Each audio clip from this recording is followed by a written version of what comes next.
Today I will be explaining what is globalization. I think most of the slides and most of the parts within your syllabus I have completed. So I'll finish this and talk the rest. So yeah, Dylan, can you move? So what is globalization?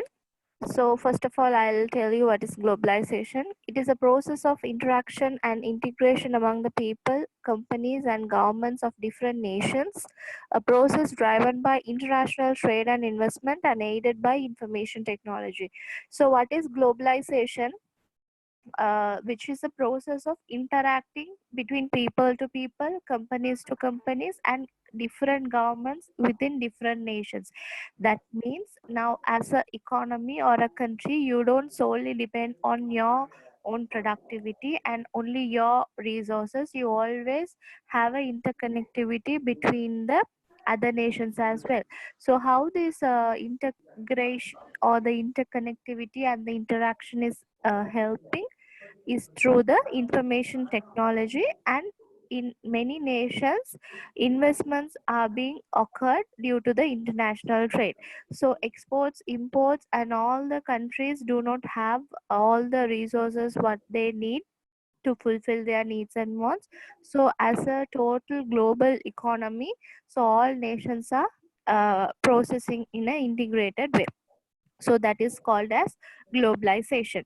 So globalization represents the global interaction integration of international trade, so investment, information technology, and culture. So what they're trying to say is globalization represents the integration among different cultures among the world, and the information technology which is shared, and the foreign direct investments which is taken place within a country, and the international trade which is occurring by imports and exports. So government policies is designed to open economics domestically and internationally to boost development in poorer countries and raise the standard of living for their people, what drive globalization. So why globalization is here is because as you all know now, like we call the world as one global village, because why do we call like that? It's due to the globalization. So due to globalization, what is happening is, as we all know now from schooling itself, they might have taught you all the nations don't have all the resources what it needs, and in order to satisfy the needs and wants of a consumer, a country can't produce all the goods what it needs, because due to the climate conditions and the resources what it has, only that particular product or that particular production can be undertaken within a country. For example, if you take Sri Lanka, the most exported thing is tea, rubber, and coconut. So, because as our natural resources are more into tea, rubber, coconut, and gems like that. So, if you take Middle East countries, they mostly focus on the oil. So they get more oil there. Like that, we get wheat from USA. So different countries have different resources. So when one resource is excessive in one country, so excessive resources is unnecessary for their country as well as the each nation, they will have their own resources. So what they thought is to share the resources among the people. Now the Middle East country people, they have oil, so they will be exporting the oil to the other needed countries. So our excessive tea, rubber, coconut, we will be exporting to the other countries. So whatever is lacking from us, we will be importing. Now for example, oil we import from the Middle East, we import wheat from USA. Likewise, the exports and imports, this main trade we called as the international trade. So international trade is occurring due to the globalization, where information technology is widely has enhanced, and also not only the information technology, different cultures also has been practiced in different nations, because different culture of people has been gone and stay in a different country. So immigration, that means departure, and these stuffs are also occurring within the globalization due to international trade and other stuffs. So you have to understand that due to globalization, integration not only occurs due to the information technology, also the culture diversification is there, and international trade investments also is being undertaken. So government policies designed to open economics. So always the government are not having a closed economy. Some many countries like many countries are having an open economy. Some few countries or very less few countries are having closed economy. So most of the closed economy countries, they will have their own set of rules and regulations. So when globalization is there, due to globalization, how the globalization is helping the other people is because when there is a poor country, so they can import the goods from the other countries, and they can like they will have much of resources, and they will be able to satisfy their needs and wants. So this is what we are trying to understand through the globalization. So next.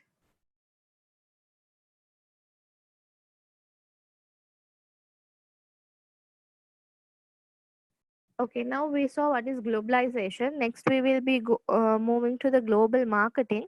So, global marketing is a marketing on a worldwide scale, integration or taking commercial advantage of global operational differences, similarities, and opportunities in order to meet global objectives. So here what they are saying is like when they are doing the marketing activities worldwide, they form an integration between the commercial advantage. That means now let's say you are promoting a particular product not only to your economy, as well as you're doing a brand expansion to the other economy or other countries also as well through the global marketing.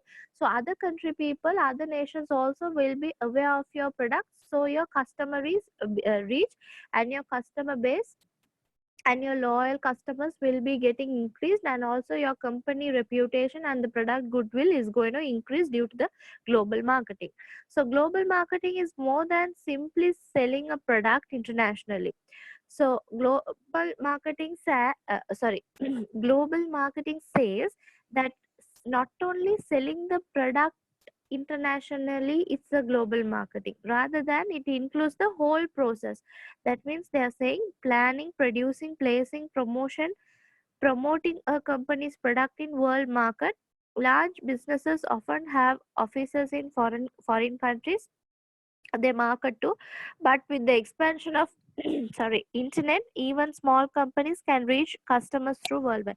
So if you take a multinational company, so since they are having all the operations among all the countries, major countries, they will be having a global marketing system. That means they will, if you take one product, for that one particular product, for the different countries, you will having different marketing strategies, and you will try to reach the customers.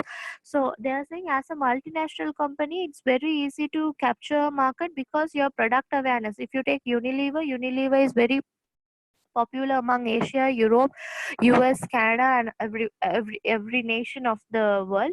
So if you take Europe, so in UK also Unilever's product is there. India, you take Unilever product is there. In Sri Lanka, it's there.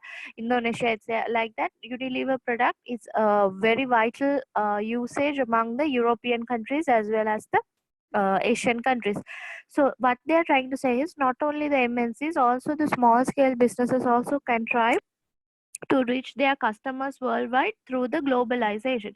So through globalization, how the small businesses are reaching is through the social media. So like all the social media will be aiding them to promote themselves to the other nations as well. So global marketing is particularly important for products that have universal demand, such as food and automobiles. Thus a beverage company is likely to be more in markets than say a wooden toy company. But even a wooden toy company may find a niche market in diversified corners of the world. So what they are saying is, even you be a niche market, now let's say a wooden toy. Your business is to sell wooden toys. So that is a niche market. Niche market means you target only the customers who are willing to purchase the wooden toy. So wooden toy means you now I'm a person who is doing that business. I'm selling wooden toys within Sri Lanka. So I don't limit my niche market within Sri Lanka, where I try to expand my business through other nations as well. So how do I expand my other business in other nations as well? Through the digital marketing and through the global marketing.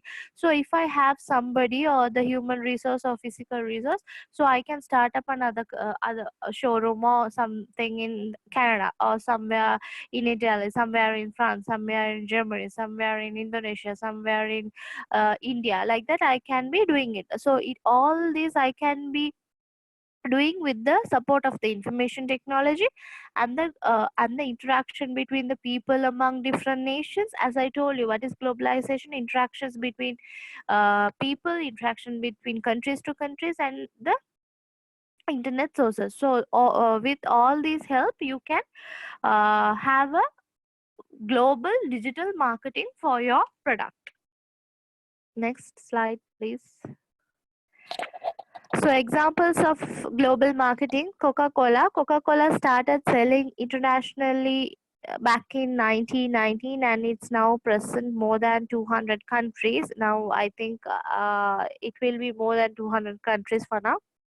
In order to keep consistent brand, Coke tastes the same in every region. Although outside United States, the recipe is sugar instead of high fructose corn syrup, but size, shape, and labeling of the bottle can be changed to match the norms of each country. Now they are saying taste of the Coca-Cola is very similar to each and every country. There is a not a big difference in the taste, but the shape of the bottles can be adjusted according to the wish of the country. That means a slight change.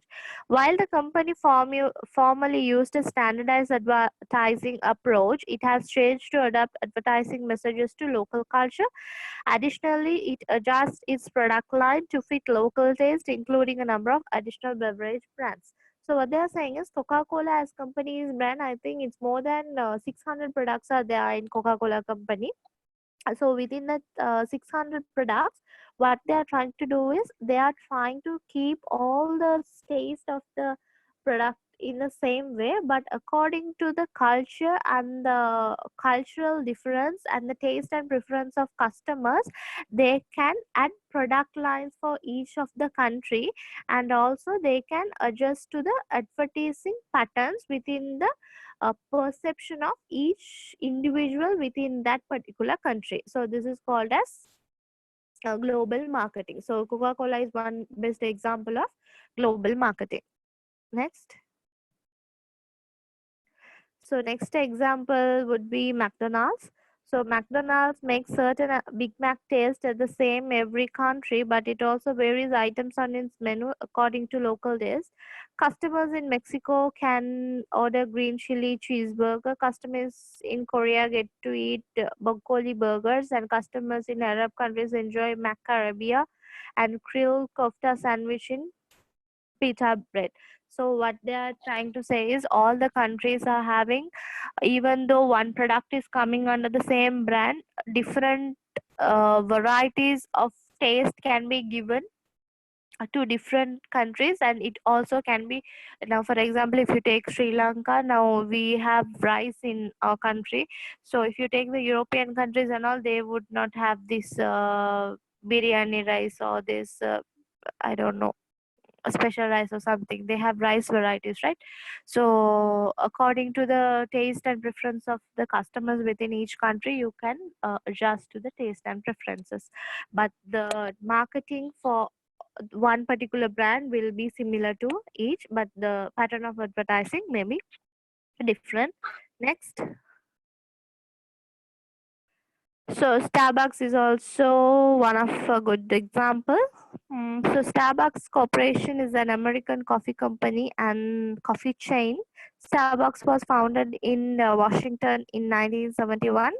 In 2017, companies operate 27,339 locations worldwide. Starbucks also adjusts their menus to fit local taste. In Hong Kong, for example, they sell dragon dumplings.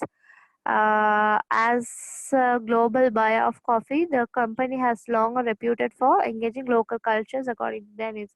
So, as you all know, Starbucks is a American company, so they are also doing their business worldwide, and so like in addition to the other previous examples, they are also trying to adjust according to the taste and preferences of their customers. So these are few examples you have to identify. So global marketing supports to the business expansion in a worldwide nations. Next, KFC. So KFC in Japan, KFC has managed to associate the product with Christmas, and every year Japanese line up around the block to get their KFC chicken on that day. So they are saying like in Japan, how do they treat KFC? Like in which occasion they are using most of these outlets to be get gathered. So that is a small example. Next, Dil- so okay, this is about the online marketing. So what is online marketing? Online marketing is a set of powerful tools and methodologies used for promoting products and services through mm, products and services through the internet. Online marketing includes a wide range of marketing elements than traditional business marketing due to the extra channels in marketing mechanisms available on the internet. So they are saying, so what online marketing means, like rather than the manual or traditional marketing, like let's say like advertisements and those stuffs. Apart from that, banners, posting banners in magazines and stuff, online what you can do, that means like you can have use many apps, and you can use mobile advertising, email marketing, and social media marketing through Facebook, Insta, and other very well reputed apps. Through this you can do your marketing and stuff and reach a lots of number of customers. So this is called as online marketing. And next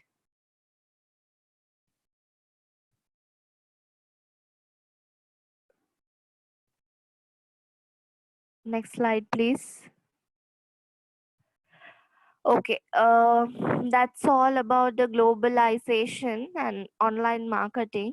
So I think uh, students, can you all just unmute yourself? I have to ask few questions. Who is there? Parimala and Amrita, Anita.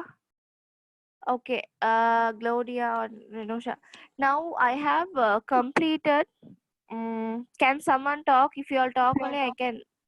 Parimala or Anita or someone who is Yeah, miss. attending the class continuously from the beginning. Yeah, miss. Parimala, you are attending, right? Without cutting any class? Yes, miss. Okay. Now I will tell you few topics. You have to tell me whether I have finished it in the class, okay? Uh, you're asking me, miss. Okay, okay, miss. Okay. Okay, I can remember, as far as I know, I have completed, just to double check it with you. So introduction to marketing I have did. Yes, miss. That I Yes. did. After that, pestle analysis. Did Yeah, I miss. teach you all? Yes, miss. Okay, SWOT analysis. Yeah, miss. Pestle analysis, SWOT analysis. Porter's value chain analysis. Yeah, miss. We have studied that. Porter's 5 forces. No, miss. 5, 4. No, we didn't study that. Yeah. No, miss. No, miss. Not that. Porter's 5 forces we didn't study. Yeah, Okay. miss. Oh, it is. And we did segmentation, Yeah, miss. We did that. price, product life cycle, STP process, value chain analysis, all we did, right? Yeah, miss. We did that. So only we didn't do the Porter's 5 forces. Yeah, miss. We didn't do that. Dylan, can you take the Porter's 5 forces? Shall I Okay. mute myself, miss? Yeah. Thank you.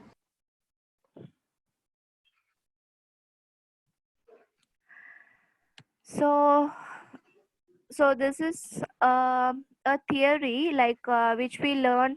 We did lots of analysis like SWOT analysis, pest analysis, value chain analysis we did. So Porter's five forces. Now what are the analysis and what are the tools and techniques which we are learning? It will be continuing still you do your masters.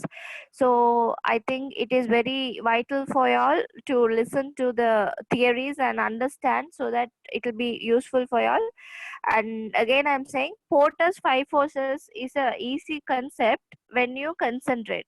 If you don't concentrate of what I'm saying, you will find it difficult to understand, and application also will be difficult if you don't understand. So please concentrate. So Porter's five forces is a theory. It says it is a Porter's five forces of competitive position analysis was developed in 1979 by Michael Porter of Harvard Business School as a simple framework for assessing and evaluating the competitive strength and position of a business organization. So, Porter's five forces was introduced by Michael Porter in 1979. And why he introduced the Porter's five forces is because as a business organization, to understand the competitors within the industry and where you stand by and where they stand by. So within your specific industry, what are the rivals do you have and where do you stand by? That is, you understand by the Porter's five forces. So Porter's five forces is a model that identifies and analyzes five competitive forces that shape every industry and helps determine industry weakness and strength. So okay, before I move to this, can someone tell me what is an industry? It's a totally, What? totally It is a in the totally industry. what is industry?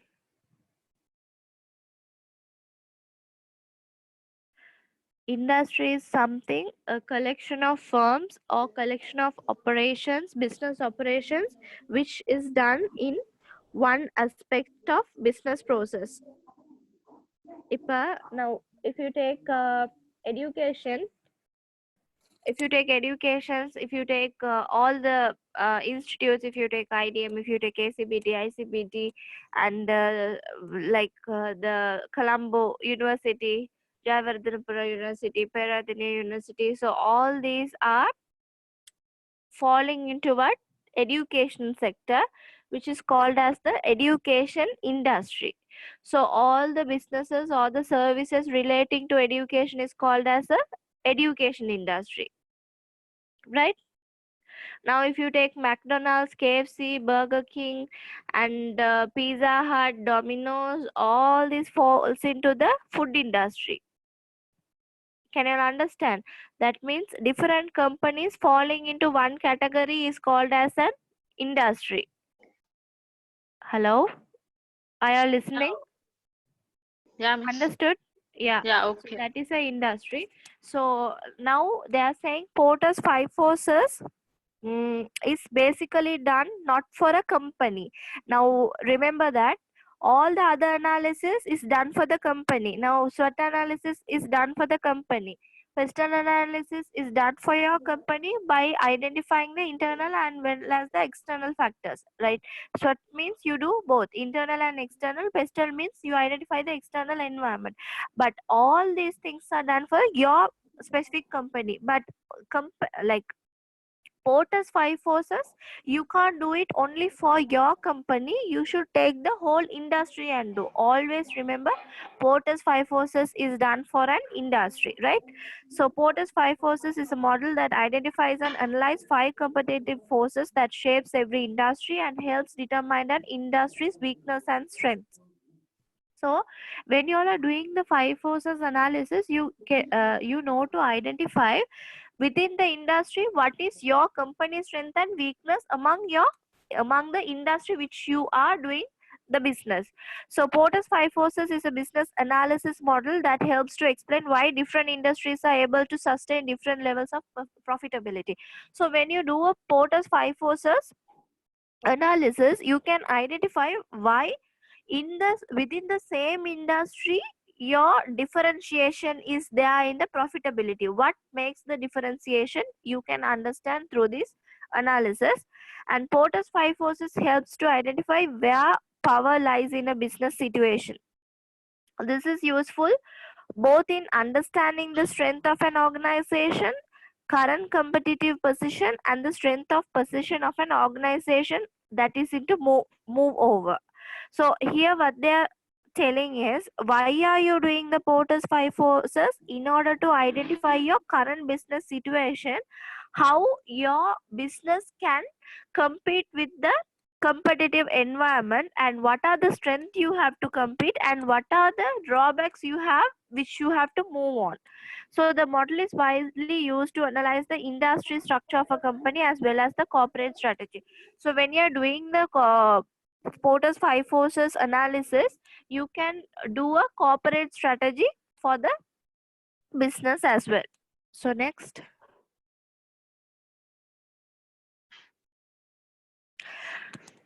Okay, these are the Porter's five forces. So this is very important.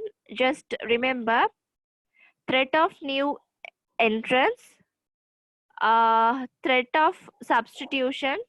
So it can be called as customer power or buying power, supplier power, degree of competition. That means threat of rivals, right? So next. Miss, Oh yeah, can I write the Porter's five forces? you want to write? Yeah, Dylan, move to the next slide. Dylan, move to the next slide. Write this, Parimala. So others also can just note it down. So according to Porter, the nature of competition in any industry personified in the following five forces. So threat of, so just simply note like, first one, threat of new entrants, threat of substitutes, bargaining power of suppliers, bargaining power of buyers, rivalry. Rivalry means you talk about the competitors. Okay. So threat of new entrants, threat of substitutes, bargaining power of suppliers, bargaining power of buyers, and rivalry. Parimala, finished writing? Yeah, Miss. Thank you, Miss. Okay. I'll move to the next slide. Porter's five forces. So in the middle, it says about rivalry among the existing competitors. So why they have shown in the rotated form is because rivalry among existing competitors means now you are a business, and who are the rivals among your existing competitors. Now you are going to do the analysis for the industry. No, so in the industry you will have several rivals. That means several competitors will be there, so several competition will be there. So for this competition and how this is affecting for your particular in the business within the industry, we are going to see. So one, it says threat of new interests, bargaining power of buyers, threat of substitutes, bargaining power of suppliers. Next, I will explain each by each. First one, threat of new entry. So threat of new entry means in an industry. Now, for example, you think of any industry which you like. Maybe food industry, maybe education, maybe film industry, whatever industry you like, you take it. So anything, telecommunication or just related it. So they are saying potential competitors refer to the firms which are not currently competing in the industry but have the potential to do so if a given choice. So here they are saying now you are a business. With you, several competitors are there. When with you, several competitors are there, some other business also can come into the industry. Now, if you take a food industry, so many food chains are there. Another food also, like for example, another new company also is going to come. Now, for example, say Kentucky Fried Chicken means Sri Lanka Fried Chicken means there is another company called SFF, Sri Lanka Fried Chicken. So that means that is a new company, means they have the potential to come into the market. So people who are having the potential to enter into the market is called as a threat of new entry. That means what will happen to your business? Now you are there in the market or industry, 10 competitors are there. If some other person is coming new, what will happen to the market share? Market share will be getting diversified because another new player is also coming. So that is called as threat of new entry. So entry of new players increasing the entry industry capacity, begins competition for the market share and lowers the current cost. So what you can do, market share will be reducing. Why? Because it is going to split among another company as well, and you have to lower the cost, because if lots of people are doing the same business, they will give at a cheap cost. So always if you are charging a high price, customers won't come. Dilan? So the threat of entry by potential competitors is partially a function of external barriers. The various barriers to entry are, so they are saying, what are the barriers to entry? Now, for example, a new player can be coming into your industry, but there are some barriers also for them to come. Now, for example, economics of scale. Now as a business, now you may have lots of customers and you will be producing a lot. Now if I am coming as a new business, sometimes I can't produce and give at a low cost. So that what I'll think, okay, it's better to just stop this business because it will be a high cost. So brand loyalty. Now, okay, now we are used to KFC because that is a multinational company. We are used to that taste. If something new comes like Sri Lanka food fried chicken, like SFC, will you go? No, because you don't have the brand loyalty, you won't have good image of the product, so you won't that much be interested in going. So the brand loyalty is always there for KFC. So for this reason, now what I am teaching is barriers to entry. That means apart from this, you can start up a business. To start up a new business, these are the entries. That means government regulation. To start off a MNC, you have to have permissions from the government and stuff. Customer switching cost. That means if I'm using now, okay, now for example, I'll tell you, now we were using Dialog, Etisalat and Mobitel. When Airtel came into Sri Lanka, many people thought of switching. Some people moved to Airtel. But like in India, Airtel is not success in Sri Lanka. Why? Because a customer, as being a customer, I will think of changing a new SIM. Now I am using Dialog, means to use to move to Airtel, I will think twice because I have that brand loyalty, I have that brand image, and my number is known for everybody. So there is a switching cost. If I move to Airtel, there is a switching cost. So due to the switching cost, I won't be going. So absolute cost advantage, maybe because I'm okay with the price and everything with the existing business, so that is absolute cost advantage. Ease in distribution. So as a business, I can easily distribute, newcomers can't distribute easily. As a well established business, I will have a strong capital base, the new people won't be having. Due to this reason, new people won't come, even though if they break all these barriers and come to the market, that will be a threat for us.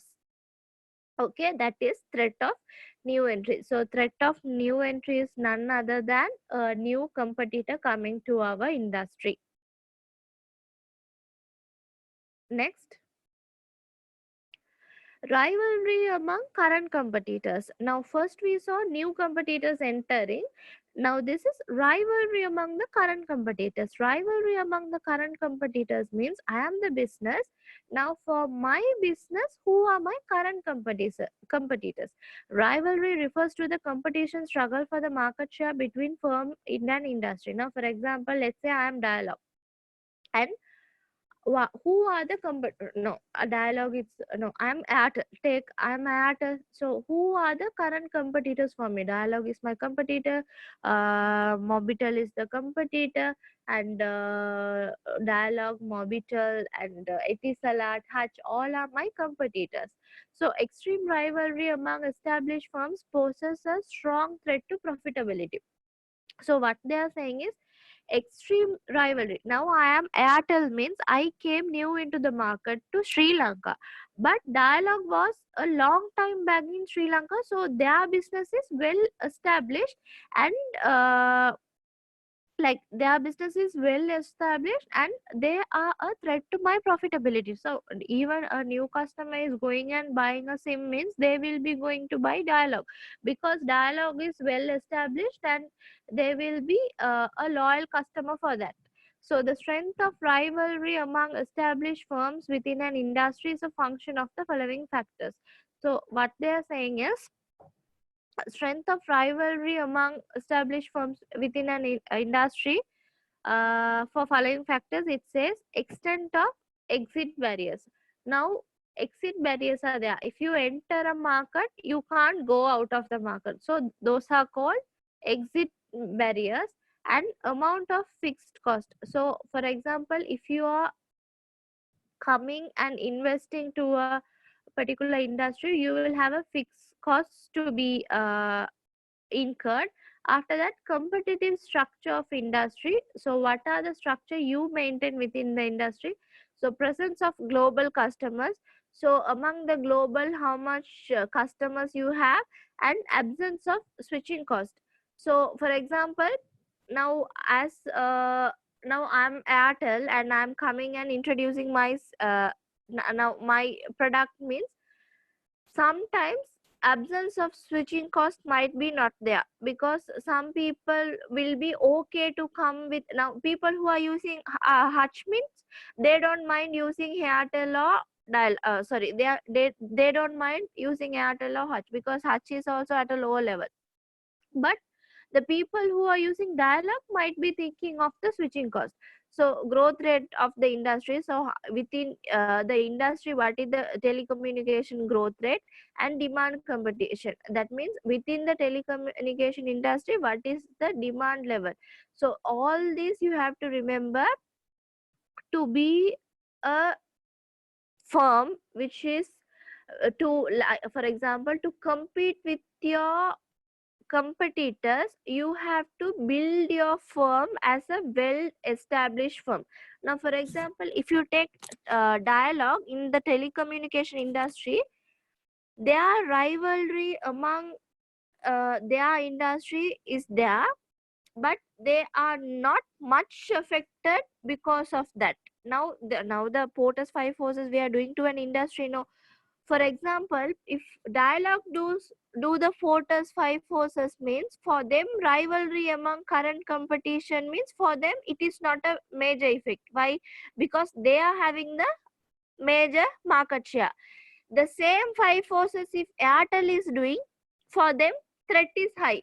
For Dialog, threat is low. Because why? Dialog's market share is high. So in their standpoint in the industry, their threat of competitors is low, and for Airtel, threat of competitors is high. So this is how you have to do the analysis. You have to place your business within the industry and think, right?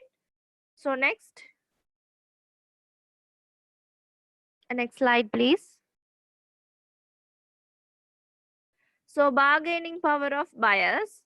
So first we saw threat of new entrants. After we saw rivalry among competitors. Now bargaining power of buyers.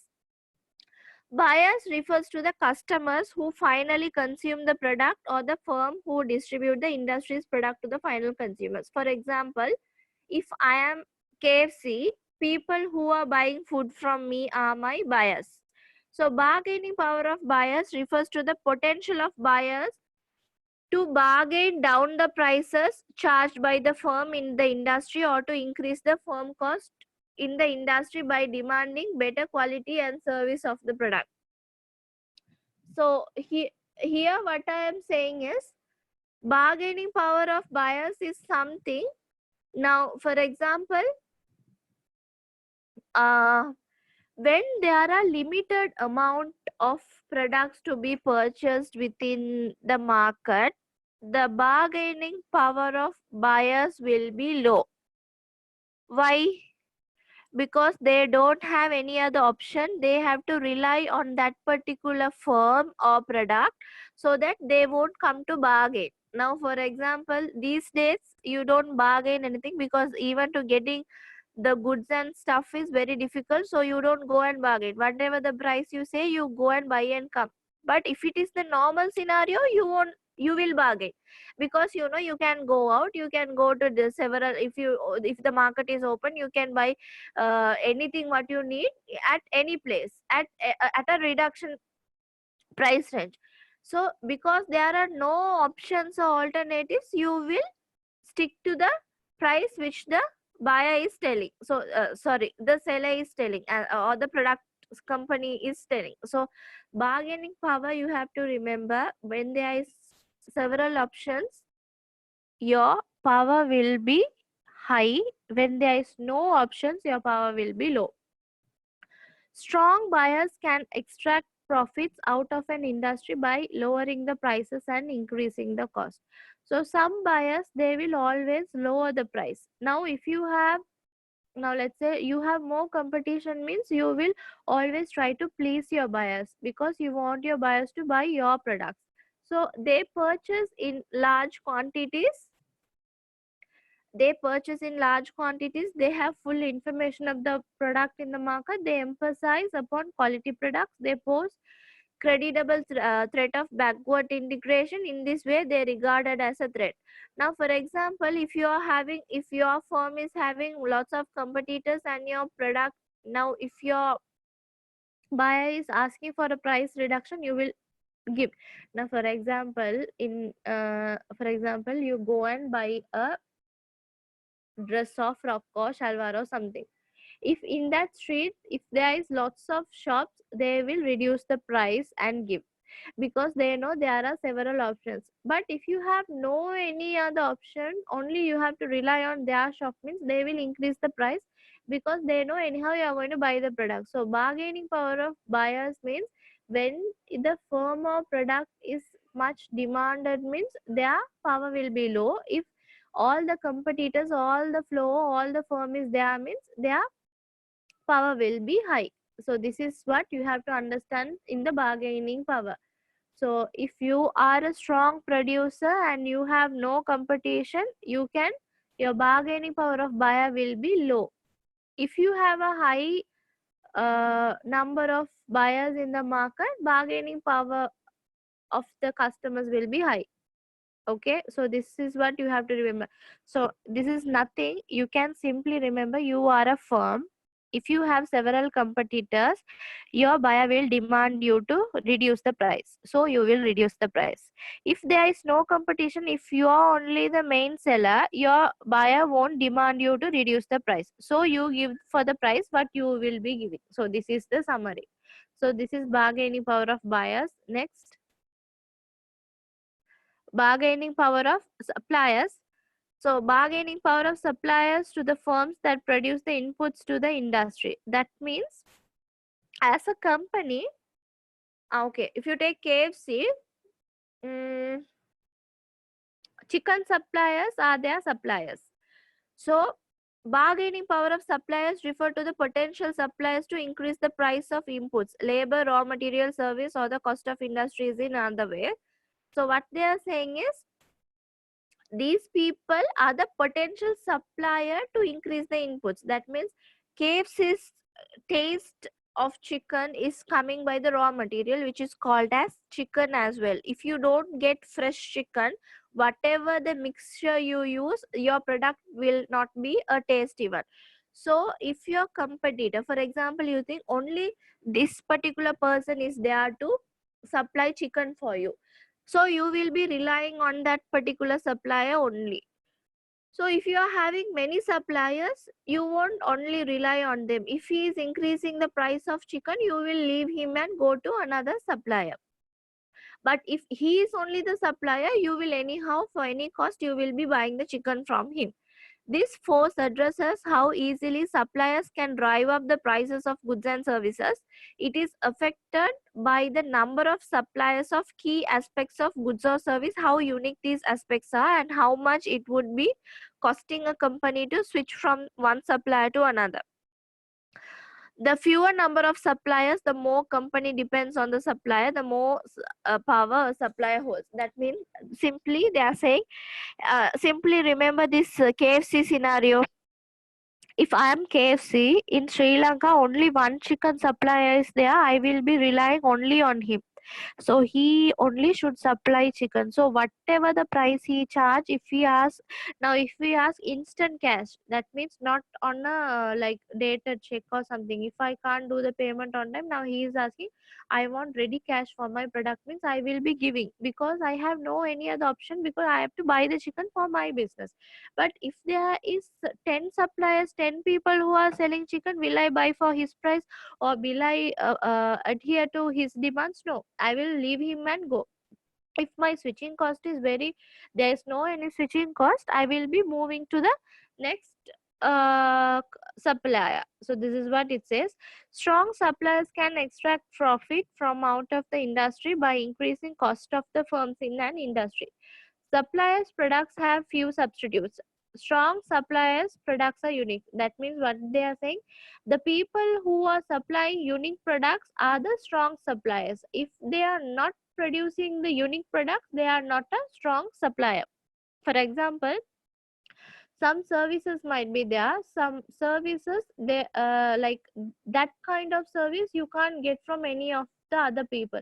So that time those suppliers are like will be demanding. For example, if you say now you are doing A level or O level examination for one particular subject, for me economics or something, if one person or one lecturer is there or one teacher is there who is very well in teaching economics, anyhow whatever the tuition fees he is asking, you will go and pay and study.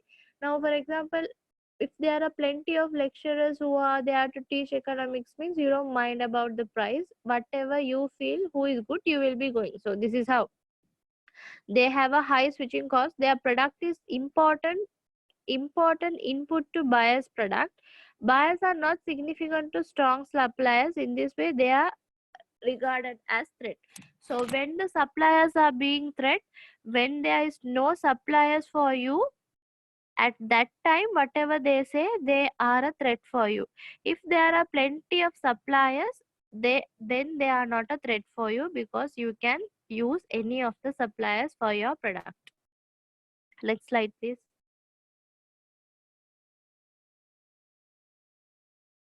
So threat of substitution. So where close substitute products exist in a market, it increases the likelihood of customers switching to alternatives in response to price increase. Now what this reduces both power of suppliers and the attractiveness of the market. For example, threat of substitution. Now whatever the product I am giving, if there is a substitution, means so my power will be low. For example, I produce something, if there is a direct substitution for it, then my production will be coming low. Substitute products refer to the products having the ability of satisfying customers needs effectively. Lesser the number of close substitute product has, greater the opportunity for the firms in industry to raise their product prices and earn greater profits. For example, you buy gas for home, for your household purpose. For gas, there is no substitution, no. Anyhow, you will have to buy gas for gas. There is no any substitute for gas. So substitution for gas might be you can cook in firewood, or you can use that other normal cooker which you put kerosene oil. So that will be your substitution. So as a easy way, you can't use gas, so you have to put some effort to cook in firewood. And in these apartments and all, can you cook in firewood? No.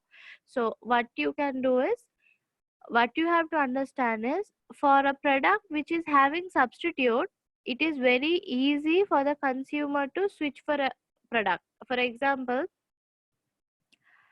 uh, I am using, this is a small silly example, I am using body wash, and it's the price is quite being quite expensive. So what can I do is, I can choose a substitute product, or I can go move to the competitor. Now, for example, say a range of body wash price is suddenly increasing.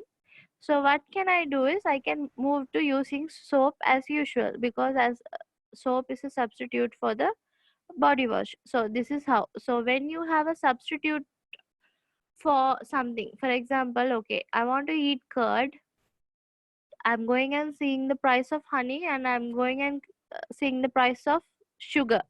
When I feel the price of honey is too much, what I do is, I leave the bottle of honey and I will go and buy sugar, because to eat curd, the sweetness is important. So for me, it's okay if I eat with sweet, sorry, if I eat with sugar, or eat with honey. If I feel there is no substitute to honey, I will definitely buy honey, because I have to eat the curd with honey. If there is no honey, there is no sugar, means I will be buying honey. If there is sugar to buy as a substitute for honey, I will go for sugar. So this is threat of substitution. As an industry, if you are having a substitute product, then your power will be less, and substitution's power will be high. So this is threat of substitution. Next.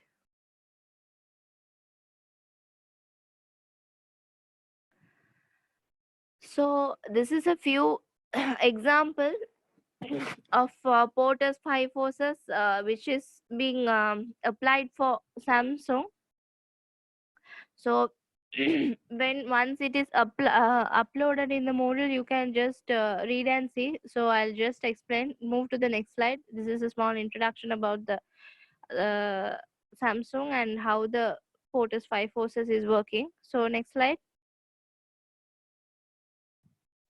Next slide, please. So industry rival. So who are the rivals they are seeing for Samsung? Now, if you take Samsung as a company, mobile company, so who are their rivals? So LG, Nokia, Motorola, not to mention Apple, are engaged in fierce competitive rivalry. Samsung cannot take its position in market for granted, as all these domestic white good players operate in this market where margins are tight and competition is intense. So they are saying like they are the existing competitors for Samsung. Cola was, they are saying like Coke and Pepsi, they are having for Cola was. That means when when, as I told you all, within beverages, Pepsi and Coke, they are having a equivalent market share within the business.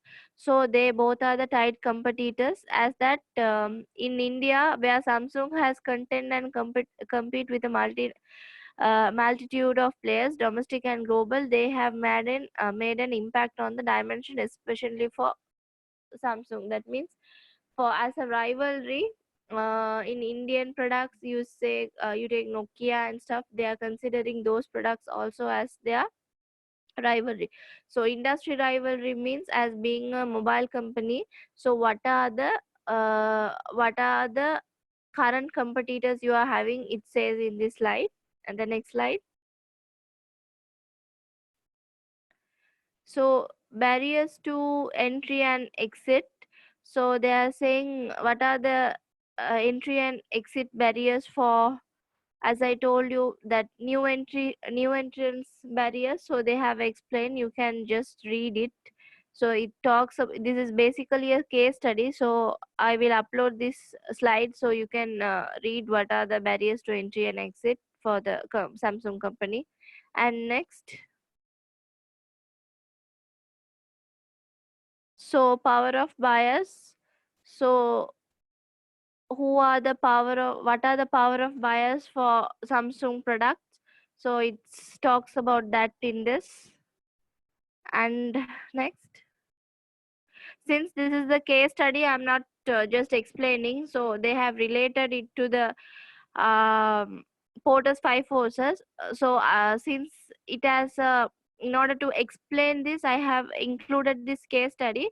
But when you all are doing application for Porter's five forces, I want it more clear than this. So what I'm expecting is a clear answer. I don't know whether you're in your assignments it's there.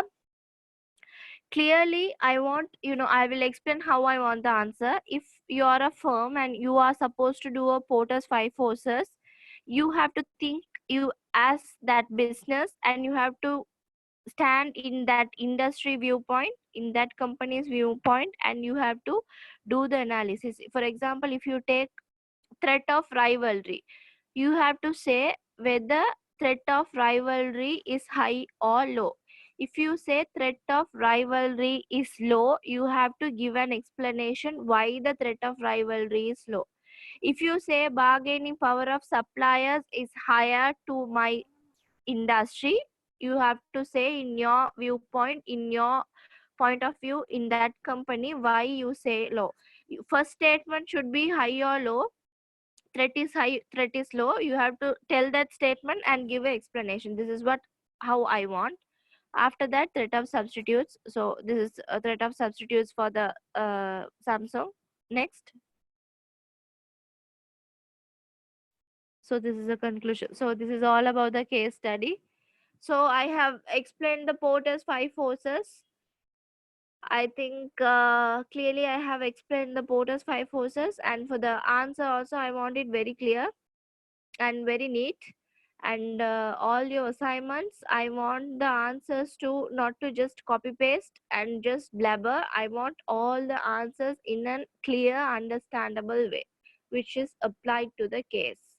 So as far as I know, I think you all have the assignments, and some of you all, did you all submit what is going on regarding the assignments? We didn't submit still, miss. I did. Submission is not done. Okay. So I think I have finished the marketing class. Yeah, miss. So I will repeat the Dilan, can you go to that? I will just repeat what I have done. Just say yes or no. So with today's, I can end the marketing class session. So once again, introduction to marketing, consumer behavior. Consumer behavior. Yeah, Done, miss. Yeah. completed. All the analysis. That means SWOT, PESTEL, Porter's five forces, value chain analysis. All the four analysis has been done. Yeah, miss. Yeah, Okay. Marketing audit. Marketing audit I did, right? yeah, miss. Yeah, miss. Yeah, miss. Yeah. Marketing mix also I taught you all. Yeah, miss. Product life cycle I taught you all. Yes, miss. Price I taught you all. Yes, miss. About the product I taught you all. Yes. Promotional strategy, segmentation, SWOT analysis, target marketing and positioning, value chain analysis, and Porter's five forces. Everything is finished, right? Yeah, Globalization. miss. Yes, miss. Yeah. Yeah, okay. Then from today, we can wind up the marketing class officially. So I have completed. So if you all need any doubt clarification for your assignments or any questions, I can give you a half an hour session or half an hour to 1 hour's time. So it's not compulsory I should take it for 1 hour. It might be half an hour or 1 hour. It is based on your request. So if you have anything, you can tell it to Nishant and sir. So I will be guiding for you all to do the assignments if you all have any doubts. So theory part I have completed. So what I can do is only the things, your question and answer sessions, and helping you in doing the assignment. So if you all want, you can talk to Nishantan sir and let me know. I will take one other session more extra if you all need. So apart from that, officially I will be winding up the theory session for marketing. I have completed now, so you all can do the assignments. When you all having any doubts, you can ask me. Saranya miss, Yeah. உங்களோட போன்ல பாருங்க அந்த ஹோஸ்ட்னு ஒரு option இருக்கும். Okay. அது என்னுடைய பேருக்கு ஹோஸ்டுக்கு மாத்தி விடுங்க. கொஞ்சம் பாருங்க. இல்ல இருக்கட்டும், நீங்க வீடியோ ஸ்டாப் பண்ணுவீங்களா? இல்ல நான் ஸ்டாப் பண்ணல, நான் அப்படியே வச்சிருக்கேன். அப்படிதான் மாத்தி விடுங்க, ஹோஸ்ட மாத்தி விடுங்க. இல்லங்கல்ல, என்னைய ஹோஸ்டா மாத்தி விடுங்க. அது எப்படி, எந்த ஆப்ஷன் அது? மோர் இருக்கு. மோர்ல போய் பாருங்க, என்னுடைய பேரை மேக் ஆஸ் ஹோஸ்ட் இருக்கும். ஐடிஎம் நேஷன் கேம்பஸ் மீட்டிங் செட்டிங்ஸ்ல அதுல செய்யறது. Okay students, you all can leave. Students leave பண்ணலாம் தானே? வாங்க போ. Students you all can leave. Okay, miss. Thank you very much, miss. Okay, ma. God bless you. Thank you, God miss. bless you too, miss. Bye, miss. என்னது? சொல்லுங்க. மோர் ஆப்ஷனுக்கு போயிட்டு அந்த recording நிப்பாட்டி விடுங்க. மேக் ஆஸ் ஹோஸ்டா? இல்லம்மா. ஓகே, ஹோஸ்டா ஆக்கிட்டேன்.